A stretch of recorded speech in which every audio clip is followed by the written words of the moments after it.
Hello বন্ধুরা, তোমরা সবাই কেমন আছো? তোমাদের ভালোবাসায় আমি ভালোই আছি। আমি আজও চলে এলাম তোমাদের সাথে আমার দুপুরের মেনু শেয়ার করতে। আজকে আমার দুপুরের মেনুটি ছিল সম্পূর্ণ নিরামিষ। টমেটোর ডাল, মিষ্টি কুমড়ো ভাজা আর পনিরের ডালনা। প্রথমে আমি কড়াইতে তেল গরম করে তেজপাতা, শুকনো লঙ্কা ও সামান্য রাঁধুনি ফোড়নে দিয়ে একটি টমেটো আর আদা বাটা কষিয়ে নিয়ে পরিমাণ মতো লবণ হলুদ দিয়ে সেদ্ধ করা মুগ ডাল ঢেলে ফুটিয়ে নিলাম। দেখো আমার টমেটো দিয়ে মুগের ডাল রেডি। এবার কড়াইয়ে গরম তেলে কালো জিরে আর কাঁচা লঙ্কা ফোড়ন দিয়ে ছোট ছোট করে কেটে রাখা কুমড়োগুলিকে দিয়ে সামান্য লবণ, হলুদ আর কয়েকটা কাঁচা লঙ্কা দিয়ে ভেজে নিলাম। এই দেখো আমার মিষ্টি কুমড়ো ভাজা। পনির খেতে কে না ভালোবাসে? নিরামিষের দিনে পনির একটি হাই প্রোটিন ডায়েট। এবার পনিরটিকে পিস পিস করে কেটে নিচ্ছি।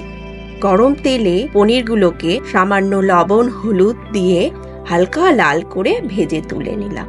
ওই তেলেই আমি কেটে রাখা আলুগুলোকে ভেজে নিলাম। এরপর গরম তেলে তেজপাতা, শুকনো লঙ্কা, গোটা গরম মশলা আর শাহি জিরে ফোড়ন দিয়ে তার মধ্যে দুটি টমেটো সাথে আদা কাঁচা লঙ্কা পেস্টটা দিয়ে সামান্য কষিয়ে নিলাম। দেন জিরে গুঁড়ো, ধনে গুঁড়ো ও সামান্য লবণ হলুদ দিয়ে ভালো করে কষিয়ে নিলাম। এরপর এর মধ্যে আলু ও মটরশুঁটি দিয়ে একটু নাড়িয়ে পরিমাণ মতো গরম জল দিয়ে কয়েক মিনিটের জন্য ঢেকে দিলাম।